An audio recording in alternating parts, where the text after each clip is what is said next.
자, 오늘은 미가서 5장 2절 말씀입니다. 같이 합독하겠습니다. 시작. 베들레헴 에브라다야, 너는 유다 족속 중에 작을지라도 이스라엘을 다스릴 자가 내게서 내게로 나올 것이라. 그의 근본은 산고의 영원에 있느니라. 아멘.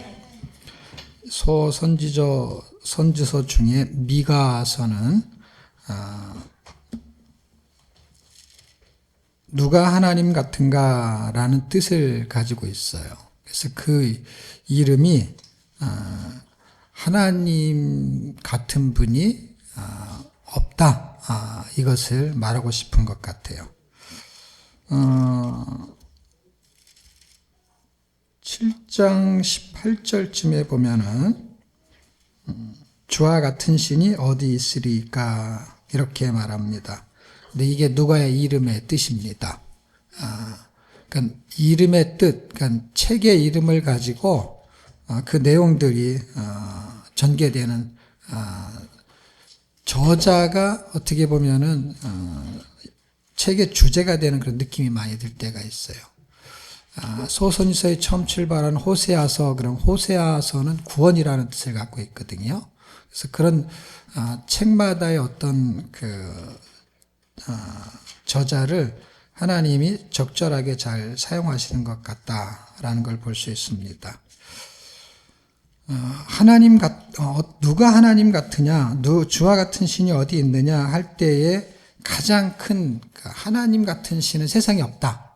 그러니까 하나님 같은 분은 없다, 이런 거예요. 그랬을 때, 야, 우리 아빠는 세상에 어떤 아빠보다 우리 아빠 같은 사람은 없어 라고 할 때, 그러니까 뭐를 했는데 우리 아빠 같은 사람은 없어 할 때 친구들이 다 동의할까요? 그러니까 세상에 아빠들이 다 있는데 학교 가서 자랑을 하는 거예요. 아이가, 야, 너 우리 집 와봤지? 너 우리 아빠 같은 아빠가 세상에 있냐? 없지. 그럴 때 아이들이, 맞아, 그런 것 같아. 야, 니네 아빠는 정말 세상에 있는 모든 아빠들 중에서 최고야, 최고. 그런 아빠는 세상에 없어. 그럼 아빠들이 하는 그런 어떤 행동이나 자식한테 해줘야 될 어떤 거에 대해서는 최고라는 거잖아요. 그랬을 때 여기서 말하는 주와 같은 신이 어디 있을까 할 때 세상에 자기들이 믿는 신들이 있었단 말이에요, 그 당시에. 그랬을 때 신들한테도 하는 얘기야. 야, 너희가 믿는 신은 그런 거 할 수 있어? 너희가 믿는 신은 이런 거 저런 거 할 수 있어? 라고 할 때, 야, 그런 거는 안 되는 것 같은데. 너희 신은 부자 되게 해줘? 그래, 부자 되게 해줘. 너희 신은 질병을 고쳐줘? 고쳐줘. 근데 이거는 해? 그거는 못하는 것 같은데. 우리 신은 질병도 고치고 부자도 되게 해주고 이것도 해줘 라는 이것은 아무도 못하는 그거를 지금 미가서가 말하는 거예요. 미가서는 어렵지 않아요. 왜냐하면 지금 세상의 어떤 것도 사람보다 뛰어나다고 하는 것을 신이라고 평가한다면 신들이 가짜든 진짜든 많이 있단 말이에요. 그런데 그 신들 중에서 최고가 우리가 믿는 하나님이야. 그러니까 지금 우리가 믿는 하나님이 최고라는 얘기를 지금 하고 있는 거예요. 누구한테? 최악의 백성들한테. 최악의 백성들한테. 그러니까 무슨 얘기냐면 자식이 자기 아빠를 자랑하는 거야. 친구들한테. 야, 너 우리 집에 와봤지? 우리 아빠가 지금 니들 있는, 적어도 너희들 우리 반에 친구들이 아빠보다 최고인 거 너 인정해? 인정해. 그런데 놀라운 건 뭔지 알아? 이 주변에 있는 애들이 얘기하는 거야.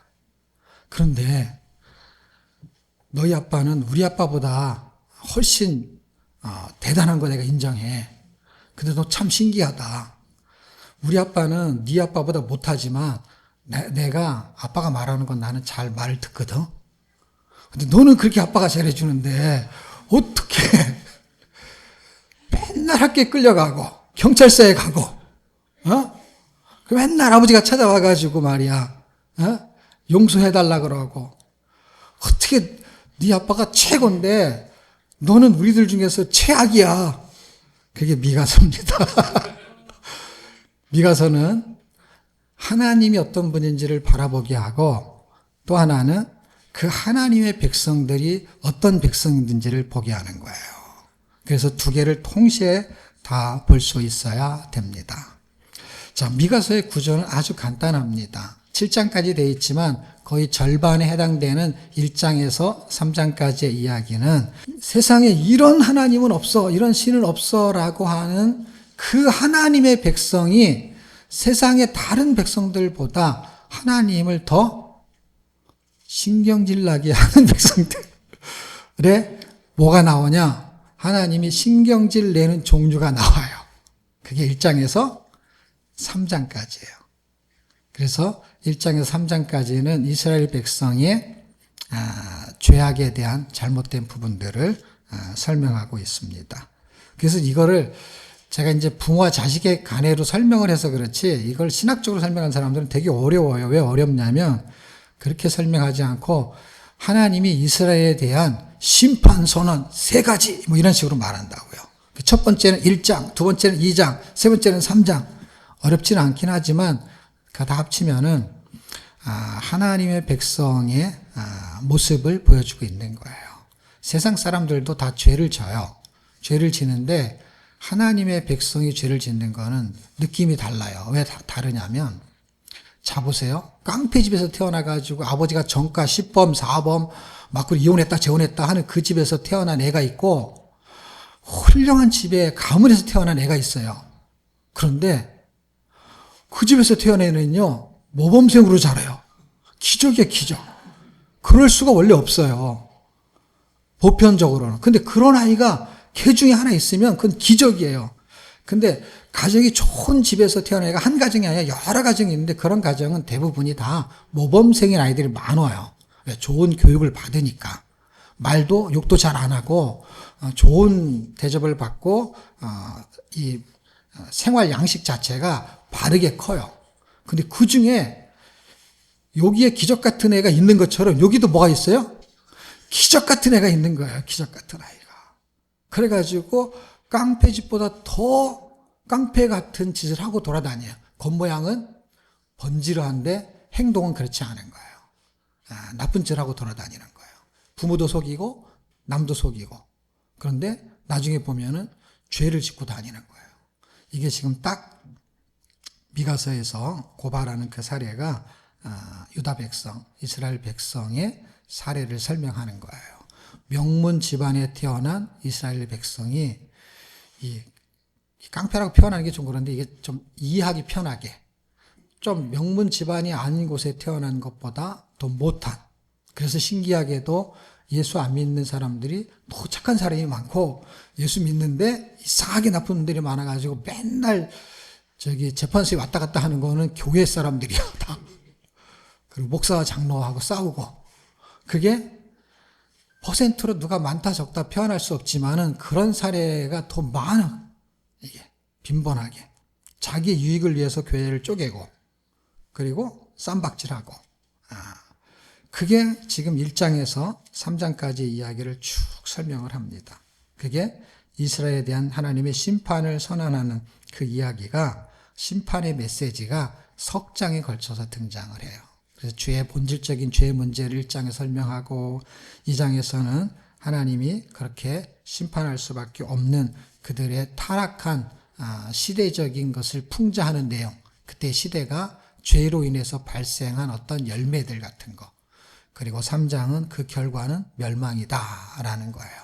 근데 이게 이사야 시대 때에 미가 선지자가 사역을 했기 때문에 약 예수님이 탄생하기 700년 경이에요.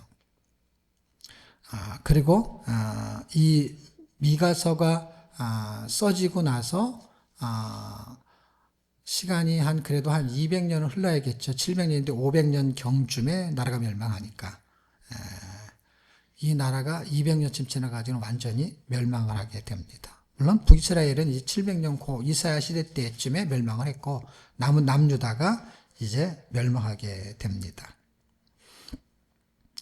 자, 4장과 5장은 이제 하나님이 어떤 분이냐면 7장 18절처럼 그런 백성들에 대한 하나님이 다른 신이었으면 그 백성들을 벌써 혼을 내거나 세상 말로 박살을 냈을 텐데, 이 하나님께서는 주제가 뭐예요? 주와 같은 신이 어디 있느냐? 이런 하나님 도대체 없다. 말 잘 듣는 자식한테 부모가 인내하고 참는 거는 참 것도 없죠. 말을 잘 듣는데 당연히 부모가 힘든 것도 없죠. 자식을 키우는데. 근데 너무 힘들게 하는 그 자식에 대해서 무엇을 심판을 경고하지만 모두 경고하느냐? 그 심판에서 구원의 메시지를 전해요. 그러니까 심판을 안 하는 게 아니야. 심판을 해야 돼. 여러분의 자식이 경찰서 들락날락거리면 그래 다 아가페 용서할게 그러는 분은 세상에 아무도 없어요. 하나님도 용서하지 않아요. 어떻게 해요? 심판한 다음에 용서하는 거야. 무슨 얘기예요? 대가를 치르게 해요. 잘못한 거는. 그 대가를 치르니까 3장까지는 멸망하는 거예요. 멸망해서 어떻게 돼요? 포로로 잡혀가요. 잡혀간 상태에서 뭘 깨닫게 하느냐? 네가 잘못한 걸 깨닫게 하는 시간을 벌어주는 거예요. 그게 70년이라는 시간이에요. 그 시간을 인내로 하는, 그게 누가 힘드냐? 자식은, 그러니까 이스라엘 백성이 자식이죠. 자식은 잘못해가지고 감옥에서 죄를 뉘우치는 시간이 필요한 거예요. 그러고 나면 어떻게 해요? 꺼내주는 걸 누가 하냐? 그 부모가 하는 거예요. 그게 4장과 5장이에요. 그것이 구원의 메시지예요. 구원의 메시지. 자, 보세요. 대가를 지불하지 않은 용서는 없어요. 용서라는 거는 어떤 거냐면 아무 일도 없던 것처럼 되는 결과를 갖고 오지만은 대가가 지불하는 게 용서예요. 무슨 얘기냐면 돈을 꿔줬는데 안 갚아요? 내가 안 받을게 그러면 내가 안 받는 그 돈에 대한 노력이나 그 수고했던 그게 있을 거 아니야. 그 100만 원어치, 1000만 원어치, 1억 원어치. 그거를 내가 대신 갚아야 되는 거야, 내가. 갚는다는 게 무슨 뜻이에요? 그만한 노력에 대한 것을 너한테 요구하는 게 아니라 나한테 요구하는 거예요. 그러니까 내가 그거를 얻어내려면 어떻게 해요? 보증을 서가지고 만약에 돈 1000만 원을 날렸어. 근데 내가 갚아주잖아요. 그게 그런 개념으로 이해하셔야 돼. 내가 줬는데 안 갚아요, 걔가. 그게 보증이에요. 그걸 어떻게 해요? 용서할게라는 건 뭐예요? 그 1000만 원을 내가 갚아야 되는 거야. 그게 용서인 거예요. 그러니까 예수님이 우리의 죄를 용서했다라는 건 어떤 의미가 있냐면은 나는 아무것도 아는 것 같은데 그분이 그걸 대가를 지불받았다라는 거예요. 용서는 아무것도 아닌 게 아니라 그거를 지불해야만 용서가 되는 거예요. 우리는 지불이 안 되고 용서라고 하는데 그런 건 없어요. 왜냐하면 그 가치가 이미 벌어졌기 때문에 그 가치만큼은 수고해야 되는 거예요. 미리 수고했든 나중에 수고하든 그게 이루어지는 거예요. 예수님이 미리 죽었든 나중에 죽었든 구약의 백성들을 기준으로 하면은 나중에 죽은 거고 신약 이후의 백성들은 미리 죽은 거잖아요. 그래 똑같은 거예요, 여러분. 이미 있는 돈이 아니라니까 그만큼 벌으려면 그만큼 수고해야 되는 거예요. 1000만 원어치 용서하면 1000만 원어치를 벌어야 되는 거예요. 왜냐하면 있었던 게 없어졌으니까 그걸 채우려면 그만큼 해야 되는 거예요. 그러니까 원리는 똑같은 거예요. 없기 때문에 버는 게 아니라 있어도 그걸 벌려면 그만한 에너지가 들어가는 거예요. 예수님이 우리를 위해서 죽으신 것은 대가를 지불한 거예요. 그래서 지불한 사람만 쓸 수 있는 단어가 뭐예요? 용서. 지불하지 않는 사람은 절대 그 단어를 쓰면 안 돼. 뭐라고? 야, 네가 용서해. 용서하라니까. 그거 갖고 뭐야 그래. 그거 갖고 뭘 그래가 아니에요. 그 사람은 그 용서하기 너무너무 힘든 거예요. 무슨 얘기냐면 용서하려면 대가를 지불하라니까. 그러려면 네가 돈을 주든가 1000만 원을. 아니 그거 갖고 그래. 그냥 주고 말어. 그럼 네가 주든가. 자기는 못 주지 절대로. 용서는 대가를 지불해야만 되는 거예요. 그래서 용서한다라는 표현을 쓸 수 있는 거예요. 그래서 예수님이 우리의 죄를 용서했다라는 거는 그 죄에 대한 대가라는 것을 묻기 때문에 그러는 거예요. 그래서 만약에 이거를 지불하지 않으면 죄를 진 사람한테 죄에 대한 벌을 요구할 수가 없어요. 지불하지 않으면. 지불했기 때문에 요구할 수 있는 거예요. 누구라도 지불하라는 거예요. 근데 그게 구원의 메시지인데 4장과 5장에서 너무 정확하게 설명을 해주고 있어요. 오늘은 이제 우리가 5장을 얘기할 건데 그리고 6장과 7장은 마지막 경고의 메시지이긴 한데 그거는 회개를 촉구하는 거예요. 그러니까 구원하시는데 구원하는 조건이 뭐냐? 회개를 해라는 거예요. 용서하는데 잘 보세요. 용서의 조건이 뭐냐면 이런 거예요. 용서는 그냥 갑자기 확 죽어버리는 게 아니라 그건 집을 댔다라는 걸 표현한 거예요. 그런데 집을 댔다라는 걸 표현한 거를 얻을 수 있는 사람은 자격은 누가 주어지냐면 용서한 사람만이 주어지는 거예요. 받아들이는 사람. 감옥에 어떤 사람이 갇혔어요. 왕이 사면서를 써가지고 와가지고 철문 앞에 서가지고 왕이 사면서를 썼어. 근데 저 사람이 안 받아들이면 감옥에 그냥 있을 수 있어요. 놀랍지요? 왕이 사면서를 썼어요. 그 썼다는 얘기는 뭐야? 내가 죄를 졌는데 왕의 권한으로 사면할 수 있어요. 지금 대통령도 감옥에 갇힌 사람을 사면할 수 있어요. 이게 대단한 권세예요. 그런 권한을 준단 말이에요. 일국의 왕은.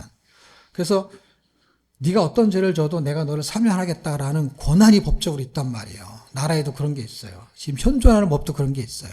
그런데 그 사람이 나 사면 안 받겠어요. 그러면은 감옥에 그냥 있을 수 있다니까요. 무슨 얘기냐면 예수님이 우리를 위해서 죽으셨어요. 그런데 그게 사면을 해준 거예요. 그래서 너를 위해서 예수님이 죽으셨어. 그것을 네가 받아들이면 인정하면 너는 자유야. 그런데 안 받아들이는 사람이 그게 뭐예요? 6장과 7장에 있는 회개를 촉구하는 회개. 무슨 얘기냐? 용서가 성립이 된다라는 것은 잘못을 인정했다라는 것이 용서가 성립이 되는 거예요. 무슨 얘기냐? 자, 이해를 잘 하셔야 돼요. A라는 사람이 잘못을 했어. 근데 B라는 사람이 용서를 해요. 근데 용서를 할 때는 어떻게 용서하냐면은 네가 무엇을 잘못했지라고 할 때 얘가 시인할 때 용서를 할 수 있어요. 물론 용서를 안 할 수도 있어. 시인해도. 그러니까 용서를 하든 안 하든은 중요한 게 아니라 용서라는 게 성립이 될 때는 저쪽에서 시인을 해야 돼요. 그럼 시인을 하지 않는데 용서할 수 있느냐? 시인을 하지 않는데 용서는 내가 용서지 저쪽은 용서받은 게 없는 거야. 그러니까 이쪽에서 여러분 가만히 앉아 있는데 너 어저께 나한테 욕했지? 내가 용서할게. 근데 욕을 안 했어요, 저 사람은. 그럼 저 사람이 뭐라 그랬어요? 정신 나갔구나. 그러니까 상대가 실제 욕을 했을지라도 안 했다고 생각하면 어떻게 해요? 이쪽은 용서를 했지만 저쪽은 용서받은 적이 없는 거야. 이 원리를 잘 이해하셔야 무슨 얘기냐면 죄를 안 진 사람한테 이쪽에서 보세요. 죄를 안 짓고 똑같아요. 죄를 안 졌는데 여기서 죄를 졌다고 생각하고 잘못했다고 해. 용서할게. 그러면 걔는 잘못했단 말을 안 하겠죠. 그리고 네가 안 해도 나는 그냥 용서할게 하면은 저쪽에서 뭐라 그러냐. 정신 나갔구나. 나는 죄도 안 졌고 당연히 잘못했다는 얘기 할 필요도 없고. 그런데 반대로 죄를 졌어요. 졌는데 이쪽에서 네가 용서하면은 아니 네가 사과하면은 네가 시인하면 내가 용서할게 라고 했어요. 그래서 이게 이루어지면 용서가 되는 거야. 근데 이렇게 말했는데 저쪽에서 뭐예요? 나는 잘못한 게 없어. 이렇게 말해버려요. 그래도 그럼 내가 용서할게 이렇게 말할 수 있어요. 말할 수 있지만 저쪽은 용서를 받은 게 아닌 거예요. 왜냐하면 자기는 죄를 졌다고 생각을 안 하는데 상대방이 용서한다고 하는 거를 이렇게 생각할 수 있다라는 거. 왜냐하면 내가 죄를 안 졌다라고 생각하기 때문에. 죄를 졌을지라도. 그래서 길거리에 나가가지고 예수 안 믿는 사람한테 당신이 예수 안 믿으면은 죄를 진 겁니다. 그러니까 예수를 믿어야만이 구원을 받을 수 있습니다. 당신이 죄인이라는 것을 시인해야 됩니다. 라고 할 때 죄를 졌음에도 불구하고 왜냐? 하나님이 생각하는 기준에 상대방은 뭐예요? 자기 기준에 죄를 졌다고 생각하지 않으면 아무리 예수님이 십자가에서 12번을 죽어도 용서가 안 이루어진다 이 말이에요. 죄인을 위해서 죽어도 용서는 이루어지지 않아요. 왜냐하면 죄인이 죄를 시인하지 않기 때문에 그것은 죄를 졌다고 생각하든 지지 않았다고 생각하든 그건 자기 자유예요. 그러나 보편적인 기준에서 하나님의 기준이 선을 거버렸어요. 예수 믿지 않는 것도 죄라고. 그랬을 때 그것을 죄라고 생각하지 않는 사람이 당연히 그것은 죄라고 생각하지 않겠죠. 그러면 하나님이 법을 준행하는 입장에서 지옥에 보내면 갈 수밖에 없어요. 자기가 안 갈 수 있는 능력이 있으면 상관없어요. 하나님 말 안 들어도. 왜? 하나님이 뭐라고 하든지 간에 내가 하나님이 하나님이면 내 마음대로 살면 되니까. 지옥과 천국을 그분이 만드는 게 아니라 내가 만드는 거라고 한다면 상관없는데, 그 기준이, 사람을 만든 하나님이 기준이기 때문에, 문제는 어디서 오는 거냐, 결국. 사람을 누가 만들었는지를 모르는 사람들이 하는 이야기예요. 기준은 원초적인 거에서 오는 거예요. 성경에서 오는 게 아니라 성경은 그걸 설명하는 거고, 원초적인 거, 창조에서 오는 거예요. 내가 창조되었다라는 걸 모르기 때문에 하나님이 존재하지 않는 거예요. 근데 하나님이 존재하고 나를 창조했다라고 하면은 능력이 움직이게 되는 거예요. 어떤 거요? 사람을 만드는구나. 사람을 죽일 수 있는구나. 세상에 이런 지구를 만드는구나. 세상에 이런 천체를 만드는구나. 세상에 지옥을 만들 수 있구나. 천국을 만들 수 있구나. 라는 원리를 이해하는 거지 봐야 될 필요가 하나도 없는 거예요. 천국을 봐야 될 필요가 없고 지옥을 봐야 될 필요가 없다니까요. 왜냐하면 이 원리를 깨달으면. 그게 6장과 7장이에요. 근데 오늘 우리가 제목을 하나님의 파견, 제가 늘 설교를 미가서 할 때는 하나님의 복음이라고 설교를 해왔어요. 이게 복음이에요, 복음. 그러니까 관점을 복음에서 의도적으로 둘 거냐, 그 복음을 다른 각도에서 설명할 거냐라고 할 때마다 제목은 바꿀 수가 있습니다. 내용은 전혀 안 바뀌어요. 왜냐하면 지금 내용은 미가서 내용 전체를 제가 설명한 거니까. 근데 이 미가서를 통해서 5장 2절에 우리가 잘 아는 베들레헴에 예수 그리스도가 탄생하실 것이다 라는 이야기를 하는 게 5장 2절이에요. 그런데 제가 하나님의 파견이다 라고 얘기를 했어요. 이거는 탄생이라고 말해요. 우리는 보통 탄생, 출생. 왜냐하면 예수님이 베들레헴에서 탄생한 거니까 그거를 첫 번째 크리스마스라고 해요. 그게 700년 후에 되든 7000년 후에 되든 어쨌든 그분이 오셨기 때문에 몇 년도는 중요하지가 않아요. 어쨌든 미가가 말하고 700년이 지나서 왔다는 거는 연도를 우리가 계산하니까 그런 거지. 어쨌든 그분이 오셨어요. 그거를 저는 하나님이 세상에 육신의 몸을 입고 인카네이션, 요한복음 1장 14절에 있는 말씀처럼 오셨어요. 그분이 사람이 되셨어. 그래서 출생, 하나님이 인간의 몸으로 출생했어요. 근데 그걸 제가 제목을 이틀 전에 바꿨어요. 하나님의 출생이라고 했다가 파견으로 바꾼 이유는 간단해요. 왜 간단하냐면 하나님이 인간의 몸을 입고 온 출생도 되지만 하나님이 예수님을 파견했다라는 의미로도 표현이 돼요. 그리고 이렇게 바꾼 이유는 제가 영화 한 편을 보고 나서 바꿨어요.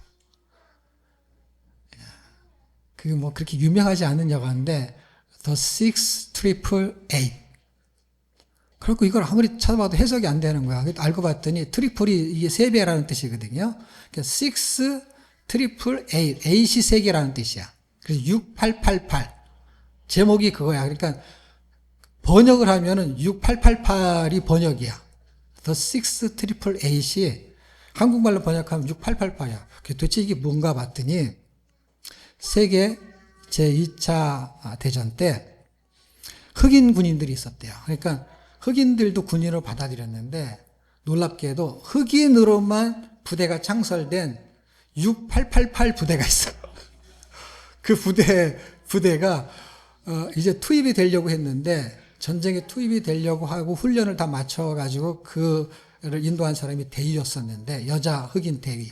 그 사람이 이제 소령으로 진급하면서 그 부대를 이끌고 가는데 이끌고 가기 전에 대위였을 때 한 집이 이렇게 나오는데 미국에서는 이렇게 우편부가 내리는 게 아니라 집이 여기 있으면 이만큼 앞에 있지 뭐가 있냐면 우체통이 이렇게 있어. 그럼 차가 이렇게 와가지고 그냥 차에서 이렇게 우체통 집어넣을 수 있게끔 아주 편리하게 돼 있더라고. 그래서 우체부가 차를 타고 와. 우리 같이 이렇게 뭐 배달부가 아니라 워낙 넓은 나라니까. 그러니까 이 집에 있는 그 엄마인가 봐. 나와가지고 차가 올 때쯤 되면 그 우체통에서 이렇게 기다리고 있어요. 기다리고 있는데 편지가 오는데 아들한테 편지가 안 오는 거야. 그 매일 나가도 안 오는 거야. 그 이 사람이 높은 관리집에 가서 비 오는 날에서 그 창밖에 서 있는 거야, 계속. 그러니까 그 높은 집에 그 아내죠. 그 아내가 이렇게 보니까 어떤 여자가 계속 서 있는데 거기는 들어갈 수가 없어. 지키고 있고 사람 그 아주 워낙 저택이 커가지고 그 사람이 비가 오는 날인데 비를 맞고 있으니까 그 사람이 며칠 동안 서 있으니까 나와가지고 우산을 쓰면서 이야기를 하는 거야. 도대체 왜 이렇게 비 오는데 서 있냐고 그랬더니 꼭 뭐가 같으냐면 청와대 앞에서 서 있는 것처럼 서 있는 거야, 이 사람이. 그래가지고 이야기를 하는 거야. 그 비를 맞는데 우산을 써주면서. 자기 아들이 군대를 갔는데 3년이 되도록 편지가 안 온다는 거야. 그랬더니 아니 연락이 안 된다는 거야. 연락이 안 되니까 그분이 뭐라 그러냐면 그럼 편지를 쓰라고. 편지를 수백 통을 썼는데 한 통도 답장이 안 온다는 거야. 답장을 안 쓸 리가 없는데 이게 지금 뭐가 전달이 안 되는 거야. 그래가지고 이 사람들이 회의를 해가지고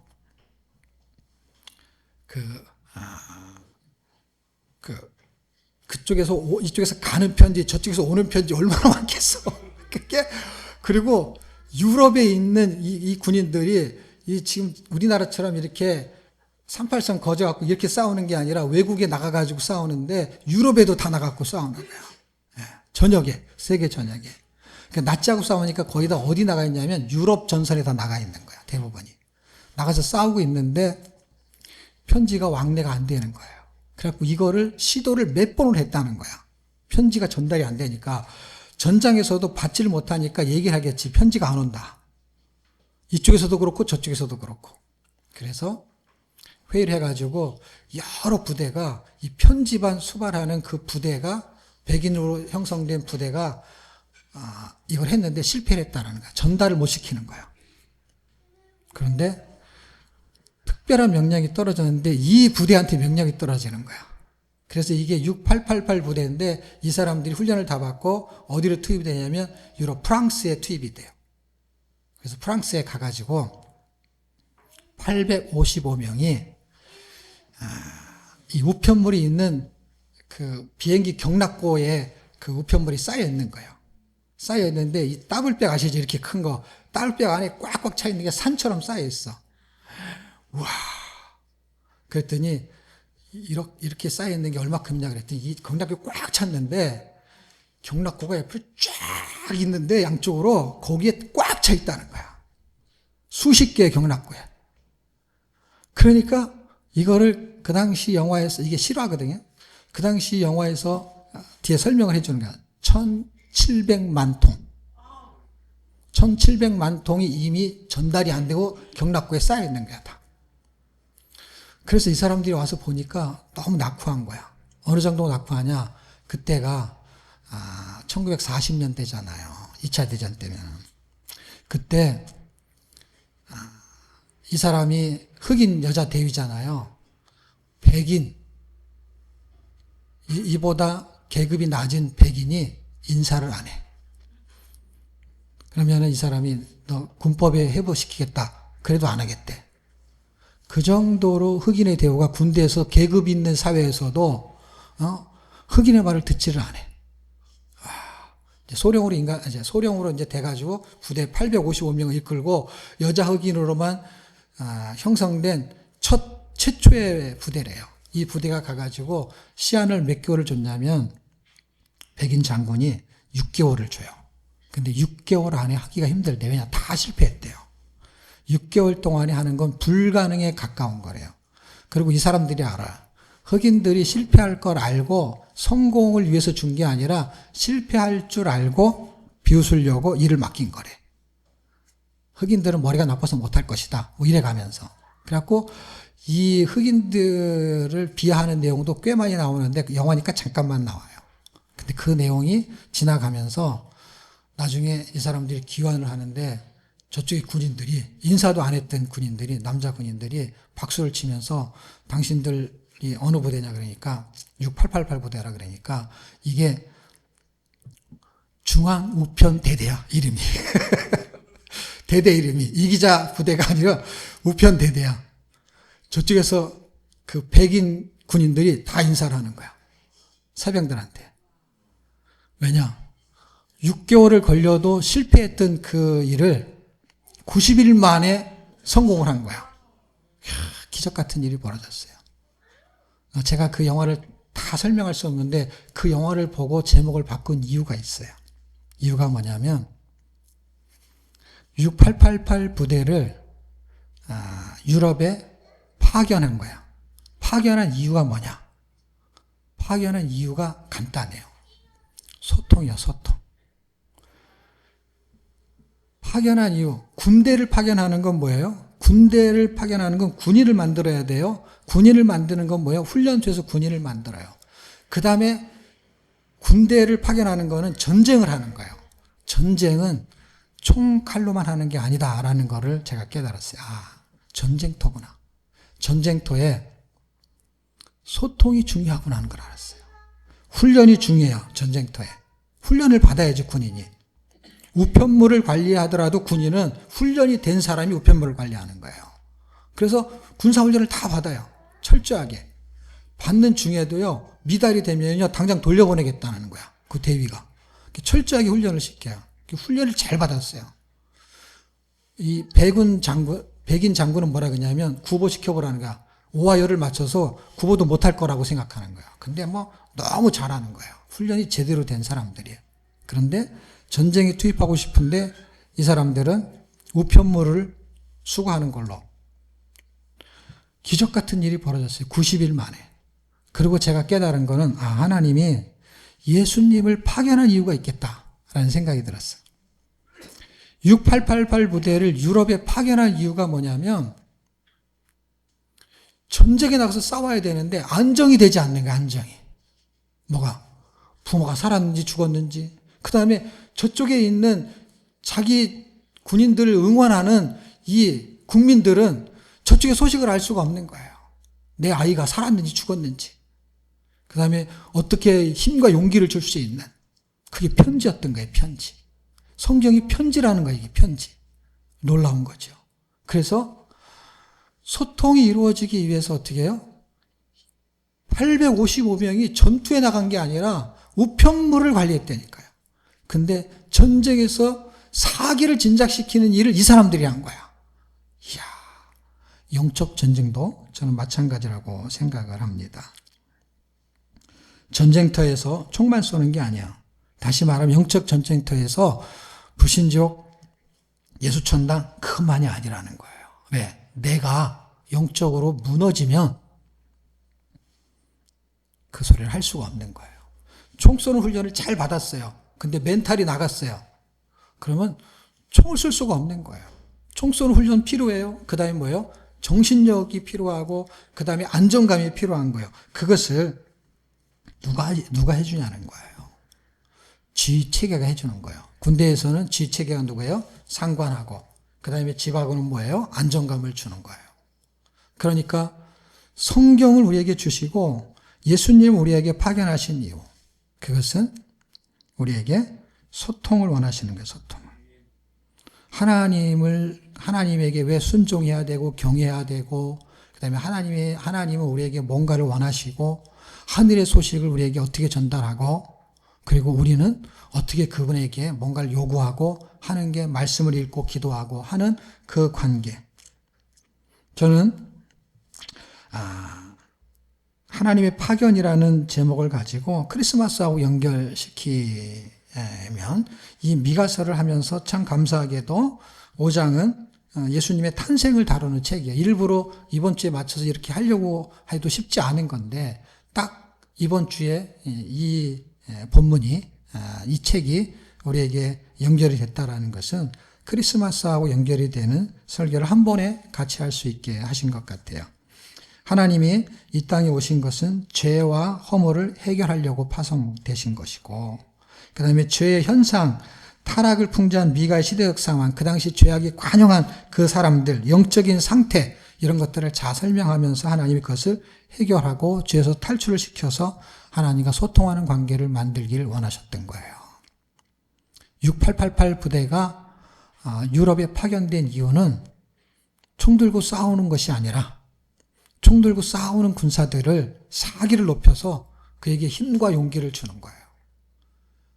저희 교회가 하나님이 우리에게 소통의 도구로 기도와 말씀을 주신, 그리고 기도할 수 있는 그 내용을 정확도를 확인할 수 있게 만드는 그 성경, 그것을 우리에게 주신 것은 죄악에 빠져 있는 사람들을 회복시켜서 하나님과 소통하게 만드는 그런 사역을 맡기기 위해서 조이교를 허락하시고 레자나우스를 통해서 성경 통독원을 허락하셨어요. 하나님이 우리 예수님을 파견한 것처럼 이 레자나우스를 통해서 성경 통독원이 각 나라에 파견되어야 될 것이에요. 그럴 때 우리는 단어를 그걸 파송이라는 단어를 쓰죠. 이게 군대 용어 때문에 파견이죠. 다른 말로 말하면 파송, 다 똑같은 말이죠. 대사, 보내는 것이죠.